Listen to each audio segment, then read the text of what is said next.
अमरावतीमध्ये प्रहारचे कार्यकर्ते टॉवरवर चढले आणि आसेगाव पूर्णा इथं कार्यकर्त्यांचं टॉवरवर चढून आंदोलन सुरू आहे।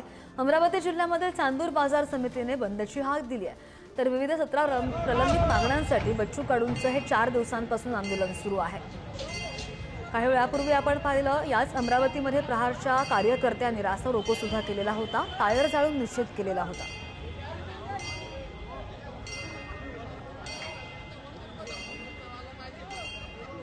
अधिकची माहिती घेऊयात, आमचे प्रतिनिधी छगन जाधव आपल्यासोबत आहेत। छगन, प्रहारचे कार्यकर्ते बरेच आक्रमक झालेत, आजचा आंदोलनाचा चौथा दिवस आणि आता हे आंदोलन करते टॉवरवर चढण्याचं दिसतंय, खाली पोलीस सुद्धा दिसतायत।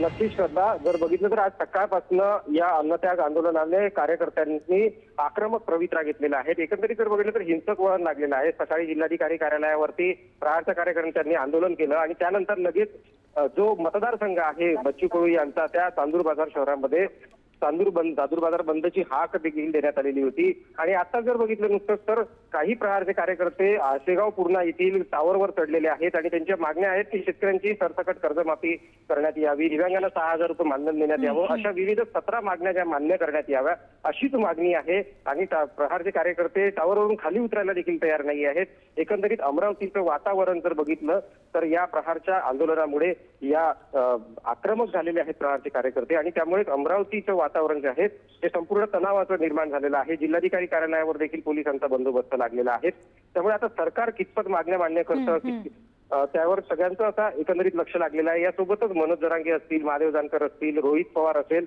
हे देखील आंदोलनस्थळी भेटी देणार आहेत आज। आणि त्यामुळे अपडेट घेत राहू। छगन, धन्यवाद दिलेल्या माहितीसाठी।